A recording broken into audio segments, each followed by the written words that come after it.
हम इसीलिए बांग्लादेश में सताए जा रहे हैं क्योंकि हम हिंदू हैं, हिंदू धर्म को मानते हैं। बांग्लादेश के छोटी छोटी लड़की 11 से 16 वो लेके चला जाता है, कभी शादी करता है, शादी तो नहीं निकाह करता है।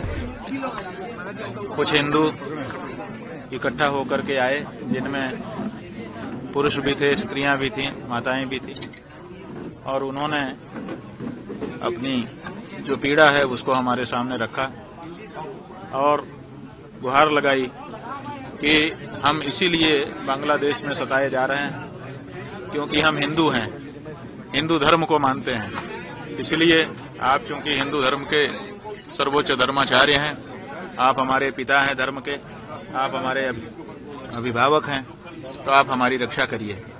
तो हमने उनकी पीड़ा को सुना है और सुन करके उनको नैतिक रूप से, भावनात्मक रूप से समर्थन दिया है कि आपके साथ हम हैं, आपकी पीड़ा को दूर करने के लिए आपके कार्यक्रमों में जो उचित होंगे हम साथ देंगे। सर, कोई दल भी भेजा जाएगा बांग्लादेश का, सरकार से बात की जाएगी इस मामले में? अब उन्होंने हमसे अनुरोध किया है कि आप भारत की सरकार से बात करिए ताकि वहां दबाव डाल करके हमारी तात्कालिक सुरक्षा सुनिश्चित करें।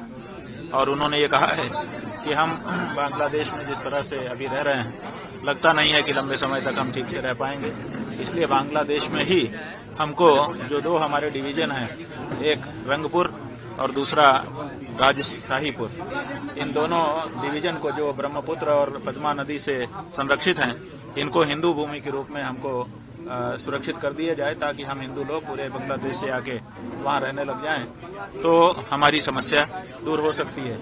तो हमने ये भी सुना है और साथ ही साथ उन्होंने कहा है कि अगर ये नहीं हो सकता है तो भारत सरकार से आप बात करिए हमारी ओर से, और बात करके दबाव डालिए कि वो ये कहें कि भारत के जो बांग्लादेश के लोग आकर के भारत में रह रहे हैं उनको बांग्लादेश भेजा जाए, और जो हम हिंदू बांग्लादेश में रहे हैं उनको भारत अपने स्वीकार कर ले, तो अदला बदली हो जाए दोनों देश के नागरिकों की।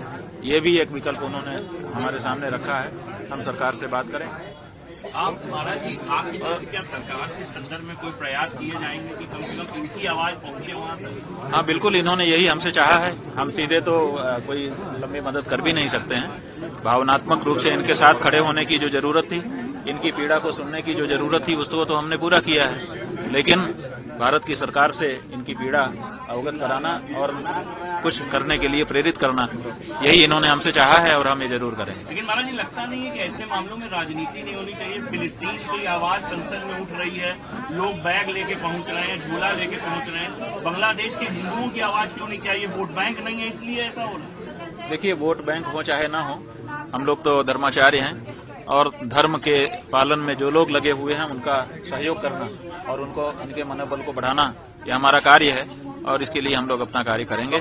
सरकारों को भी सुनना पड़ेगा क्योंकि ये सीधे वोट बैंक नहीं है, लेकिन इनके साथ जुड़े हम जो हैं, हम तो वोट बैंक हैं। हम भारत के हिंदू तो वोट बैंक हो हैं।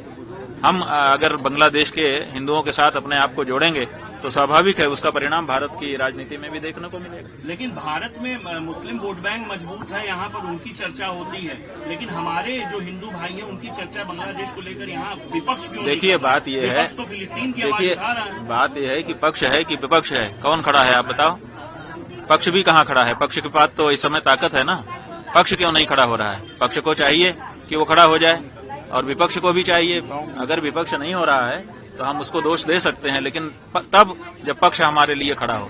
लेकिन यहाँ तो हमारे लिए कोई नहीं खड़ा हो रहा है और बांग्लादेशी हिंदुओं की भी यही पीड़ा है कि कोई देश, विशेष करके भारत, उनके लिए क्यों खड़ा नहीं हो रहा है। खड़ा होना चाहिए। चार पीठ का अगला कदम क्या होगा इन शरणार्थियों को लेकर? देखिए, हमारी तो ये है कि अब आए हैं, इनकी पीड़ा को हमने सुना है, इनकी भगवान सुरक्षा करे, और साथ ही साथ एक प्रतिनिधि मंडल हम जल्दी ही बांग्लादेश भेजेंगे ताकि वहां जाकर के और भी हिंदुओं से चर्चा करें, और एक प्रतिनिधि मंडल हम भारत की सरकार के पास भेजेंगे ताकि वो भारत की सरकार से इनकी पीड़ा जो इन्होंने हमसे कही है और हमारे माध्यम से सरकार को पहुंचाना चाहा है, वो हम अपनी सरकार को इनकी पीड़ा से अवगत अपनी तरफ से करा सकें। कौन टाइम में आप टेम्पल अटैक करेगा? जब हम आपको घृणा करेगा। बांग्लादेश में देव देवी का मूर्ति हर रोज टूटता है। ये डेली एवरीडे ये एवरीडे अफेयर्स। बांग्लादेश के छोटी छोटी लड़की 11 से 16 वो लेके चला जाता है, कभी शादी करता है, शादी तो नहीं निकाह करता है, तो बाद में तो ये गार्ड का है, कोई गार्ड उधर में सुरक्षित नहीं है। वो जिसका पेरेंट का गार्ड है ना, लड़की है ना, और रात में नींद नहीं आता है। सो ये सिचुएशन हाल यही है। जिसको एक लड़की है वो मर गया, जिसको एक घर है अच्छा, एनी टाइम वो घर चला जा। हम इधर आया, इंडिया में आया 22 दिसंबर। हम इधर आया गुरुजी के साथ।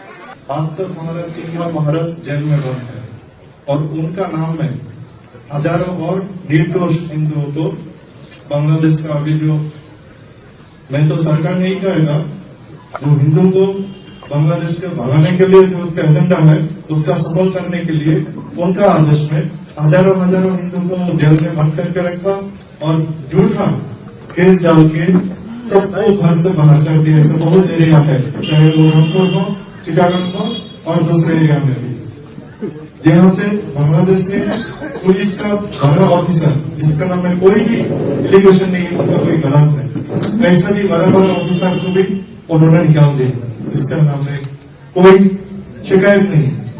इस स्कूल में हिंदू टीचर को मार के, झूठा मार के, स्टूडेंट इसको पिटाई करके वो खुशियां बनाता है क्या हमने एक हिंदू टीचर को पिटाया गया, ये मेरा जिंदगी में सबसे बड़ा। तो और उन्होंने तो खुला सड़क में मिसिल डाल रहे हैं, जुलूस निकाल रहे हैं क्या, एक इस्लाम को पकड़ो, हिंदू को पकड़ो और उसको जिंदा जबाई करो। तो इसी हालत में ये जब हमारा काम में समय रहता है तो उस जगह में एक हिंदू कैसे रह सकते हैं, उसको क्या नहीं पता है, कौन रहेगा। और ऐसा बहुत आदमी है जिसको इंडिया में से भी वीजा नहीं मिलता है और उसको किसी को अगर मिल भी गया उसको इमिग्रेशन से जेल में लेकर डालता है।